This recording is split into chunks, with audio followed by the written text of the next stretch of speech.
tahun 1945 di Fayetteville, West Virginia. George dan Jenny Soder dan kesembilan anaknya lagi tertidur pas rumah mereka kebakar sekitar jam 1 pagi. George, Jenny, dan keempat anaknya yang masing-masing bernama Sylvia, Marion, John, dan George Jr. berhasil kabur. Sedangkan yang lain, Maurice, Martha, Louis, Jenny, dan Betty masih kejebak api di 2 kamar yang beda di lantai atas. George berusaha menyelamatin mereka dengan ngedobrak pintu rumah. Tapi naas, tangga menuju ke kamar anaknya udah kebakar.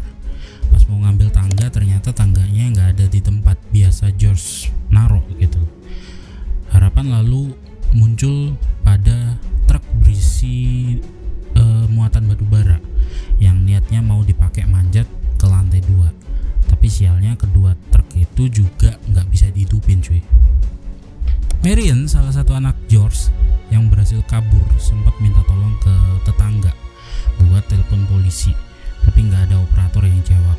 Lucunya, tetangga yang lain pun yang ikut telepon polisi juga mengalami hal yang sama. Bisa kebetulan gitu ya cuy. Tetangga-tetangga George berusaha datang langsung ke kantor pemadam kebakaran cuy, dan ketemu langsung sama kepala kantor pemadam yang bernama F.J. Morris. Tapi anehnya, mobil pemadam baru datang setelah 7 jam, padahal jarak kantor pemadam sama rumah George cuma 2,5 mil atau sekitar 4 kiloan aja. Alhasil, pas mobil pemadamnya datang, rumahnya udah jadi debu, udah jadi abu. Paginya polisi ngegali tumpukan sisa kebakaran buat nyari jasad anak-anak Soder yang kejebak semalam, tapi nihil. Dan polisi menyimpulkan anak-anak Soder itu tewas dalam tragedi kebakaran itu. F.J. Morris, si kepala pemadam yang tolol ini cuy, yang gak bisa koordinir bawahannya buat kerja sigap, berpendapat apinya katanya terlalu panas, jadinya daging dan kulit beserta tulang anak-anak Soder diperkirakan udah hancur jadi abu. Ya emang sih cuy, masuk akal kalau api bisa ngebakar apapun termasuk tulang belulang jadi abu. Tapi ya tetap aja keliru ya kan.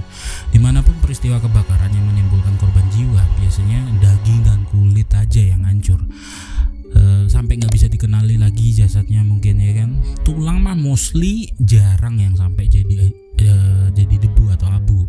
Sedangkan penyebab kebakaran sendiri katanya terjadi karena arus pendek listrik di rumah Soder yang katanya emang kualitas listriknya itu buruk cuy. Seminggu setelah itu, pihak koroner tempat George tinggal ngeluarin sertifikat kematian untuk kelima anak George dan Soder. Lalu karena rumah utama udah habis jadi tanah dan basement masih utuh, George berniat nutup basement bekas rumahnya pakai bulldozer cuy, dengan tumpukan tanah setinggi 5 kaki yang nantinya bakal dibikin tugu peringatan buat kelima anaknya. Setelah selesai semua, George dan Jenny Soder mulai ngerasa curiga kalau anak-anaknya bukan mati kejebak kebakaran, tapi diculik sama seseorang. Dan kebakaran rumah mereka itu emang dijadikan hal untuk mengalihkan perhatian mereka selaku orang tua, dan mereka juga curiga kalau rumahnya sebenarnya bukan kebakar karena korsleting listrik, tapi emang sengaja dibakar sama orang. Bahkan George mengaku kalau dia pas musim gugur sebelumnya udah minta tolong ke perusahaan listrik untuk ngecek listrik di rumah mereka, dan petugas listrik mengatakan nggak ada masalah dalam kelistrikan rumah mereka, artinya aman cuy. George sendiri adalah seorang imigran asal Italia, dan di Fayetteville tempat dia tinggal bareng istri dan anak-anaknya ada komunitas imigran Italia di sana. Di komunitas itu George dikabarkan sangat aktif banget, terutama terhadap protesnya ke Benito Mussolini yang sempat menimbulkan protes dari beberapa anggota komunitas tersebut.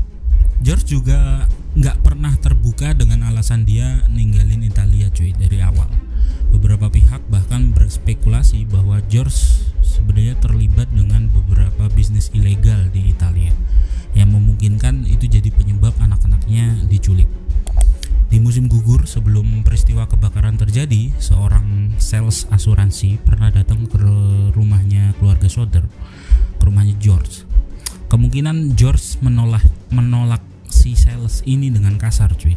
Yang lalu dikabarkan petugas asuransi itu marah dan teriak ke George dan nyumpai George dengan mengatakan rumah sialanmu ini bakal kebakar dan anak-anakmu bakal dihancurin. Kamu bakal dibayar buat komentar kotormu tentang Mussolini. Kecurigaan ini bukan tanpa alasan cuy, karena beberapa hari sebelum peristiwa naas ini, 2 dari anak George yang selamat sempat ngelihat ada orang yang naik tangga di rumahnya. Yang mana hal ini nggak mungkin terjadi kalau sebab kebakaran karena korsleting, ya kan. Selain itu, seorang tetangga dekat rumah George juga sempat dengar ada orang yang ngelepas kerekan yang biasa buat ngelepas mesin dari mobilnya cuy. Kalau kamu pernah nonton Fast Furious pasti nggak asing sama kerekan ini. Dan hal ini mungkin bisa ngejelasin kenapa truk George nggak bisa dinyalain. Mungkin mesinnya dicopot mungkin, ya kan. Ketika semua anggota keluarga George dan Jenny Soder hadir ke tugu peringatan rumahnya, salah satu anak George yang selamat, si Sylvia, nemu benda semacam karet bertekstur keras yang dia temuin di halaman bekas rumahnya yang kebakar.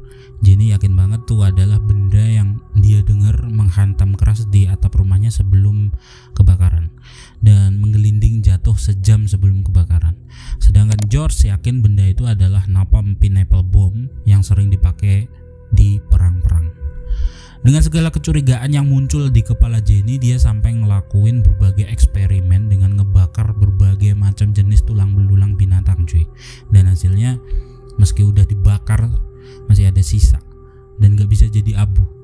Gak berhenti di situ, Jenny lalu berdiskusi sama pihak krematorium yang ngasih dia info bahwa walaupun dibakar dengan suhu 2000 Fahrenheit selama 2 jam, tulang manusia itu gak akan hancur cuy, dan masih ada sisa. Selain itu, puing-puing atau sisa-sisa peralatan rumah tangga Jenny dan George juga ditemuin, yang artinya gak semuanya bisa dihancurin dengan api dan jadi debu ataupun abu, ya kan. Kesaksian juga datang dari seorang wanita yang mengklaim dia sempat ngelihat anak-anak Soder dan George lagi di mobil pas api masih berkobar. Terus pas besoknya di 50 mil sebelah Fayetteville, kesaksian juga hadir dari seorang wanita yang bekerja mengoperasikan pemberhentian turis dan lapor ke polisi bahwa dia sempat ngelihat anak-anak Soder di pagi hari setelah kebakaran. Wanita itu juga bilang, saya melayani mereka sarapan, lalu ada mobil dengan plat Florida di pengadilan turis juga. Di sebuah hotel di daerah Charleston, seorang wanita juga ngelaporin bahwa seminggu setelah kebakaran terjadi, dia ngelihat 4 dari 5 orang anak-anak Soder. Selain itu, dia juga bilang ke polisi, anak-anak itu ditemenin sama 2 wanita dan 2 pria, semua keturunan Italia. Saya nggak ingat tanggal pastinya. Saya nyoba ngajak ngobrol anak-anak dengan ramah, tapi 2 pria yang nemenin kelihatan nggak suka dan nolak ngizinin saya ngobrol sama mereka. Jadinya saya nggak ngomong apa-apa dan langsung pergi ninggalin mereka, dan mereka pergi pagi-pagi besoknya. Beberapa tahun kemudian, George ngelihat sebuah foto anak-anak sekolah di sebuah koran di New York, dan salah satunya mirip banget sama anaknya George yang hilang yang bernama Betty. George selalu bergegas ke New York buat ngelakuin investigasi cuy. Tapi pas dia berhasil ngelacak orang tua dari anak kecil itu, mereka si orang tua dari anak kecil ini menunda ketemu dengan George, yang akhirnya gak pernah ketemu sama sekali dengan George. Di tahun 1947, 2 tahun setelah peristiwa kebakaran terjadi, George dan Jenny berusaha ngelibatin pihak FBI dengan harapan mereka bisa ngebantu. Tapi hasilnya nihil cuy. Kemudian George dan Jenny beralih ke seorang penyidik swasta yang bernama Sissy Tinsley, dan hasilnya muncul sebuah kecurigaan cuy ketika Tinsley nemui indikasi kecurangan dari salah satu juri koroner yang memutuskan bahwa rumah George kebakar karena kecelakaan. Salah satu juri ini adalah orang yang sama dengan sales asuransi yang pernah ngancam George sebelumnya. Tinsley juga sempat dengar gosip bahwa F.J. Morris, kepala pemadam kebakaran yang tolol tadi, ngomong ke penduduk sekitar kalau sebenarnya dia nemuin sepotong hati di tumpukan abu rumah keluarga Soder, dan dia sembunyiin di sebuah kotak dinamit. Lalu dia kubur di bekas rumah Soder yang dijadiin tugu peringatan. Dengar kabar kayak gitu, Tinsley lalu maksa Morris buat ngaku di mana dia nguburin tuh kotak. Dan begitu digali, ternyata hati itu bukan hati manusia cuy, tapi hati sapi yang emang gak ikut kebakar. Sapinya siapa? Mungkin sapinya Soder, ya kan?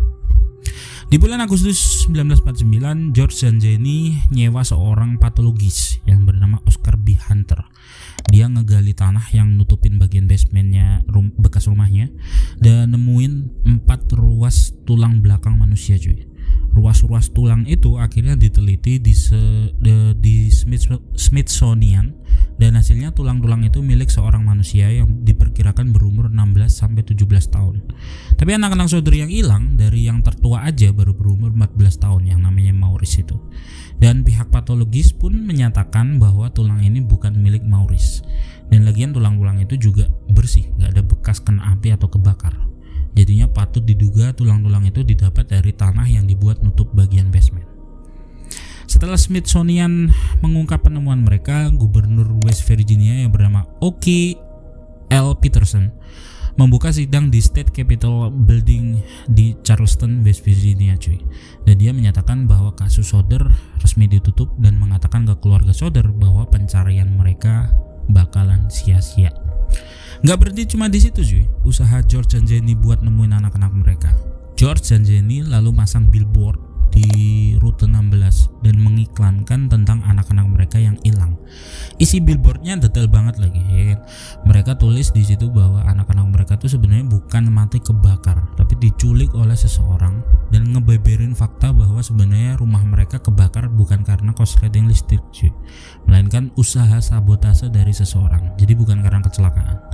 Nggak ditepungannya tulang belulang dan dugaan pihak-pihak yang terkait pun juga dijelasin di billboard itu, yang jadi dugaan bahwa anak-anak mereka ya emang diculik dan semua pihak yang terlibat berusaha nutup-nutupin kasus itu. Hal-hal yang menurut keluarga Soder nggak bisa diterima akal sehat itu yang membuat keluarga Soder menyatakan pada media apa sebenarnya motif para penegak hukum yang terlibat. Apa yang mereka dapetin dengan membuat kami menderita ketidakadilan selama bertahun-tahun? Mengapa mereka berbohong dan memaksa kami buat menerima kebohongan itu? Penduduk di sekitar tempat tinggal George juga punya analisis sendiri, cuy, mengenai anak-anak George yang hilang dari keluarga Soder ini. Mereka yakin bahwa anak-anak Soder sebenarnya nggak mati kebakar, cuy, tapi udah di Italia tempatnya, ya kan, diculik atau apa, atau mungkin dijual ke panti asuhan, dan beberapa bahkan percaya bahwa ada campur tangan mafia Italia dalam hal ini.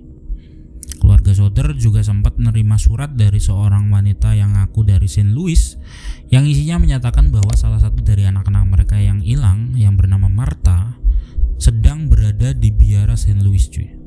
Pada tahun 1968, 23 tahun setelah peristiwa kebakaran di rumah George dan Jenny terjadi, sepucuk surat yang berisi selembar foto dikirimkan ke Jenny.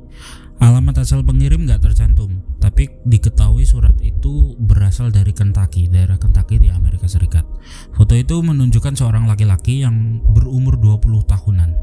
George dan Jenny percaya kemungkinan itu adalah foto Louis, anak mereka yang hilang 23 tahun yang lalu, yang pada saat tragedi itu Louis masih berumur 9 tahun. Laki-laki yang ada di foto itu bermata coklat, berambut ikal, hidungnya lurus, dan bentuk alis yang sama seperti Louis. Dan di bagian belakang foto itu ada sebuah catatan sebagai berikut. George selalu menyewa penyidik swasta buat nyari Louis di Kentucky. Tapi anehnya penyidik gak terdengar lagi kabarnya.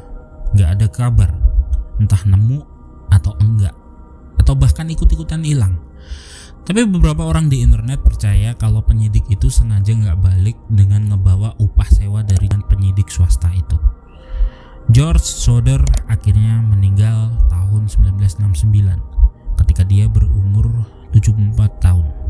Dan Jenny Soder meninggal pada tahun 1989 ketika dia berumur 85 tahun. Sylvia, anak Soder yang masih tersisa, masih percaya bahwa saudara-saudaranya nggak tewas kebakar. Dan Jenny Hunter yang merupakan anak dari Sylvia sempat masang pengumuman di websleuths.com biar masyarakat bisa ngasih informasi tentang anak-anak kakeknya yang hilang atau saudara-saudara dari ibunya. Hunter juga mengatakan, ibuku berjanji pada nenekku bahwa dia nggak akan pernah ngebiarin cerita itu mati atau hilang. Itulah yang aku dan kakakku lakukan sekarang.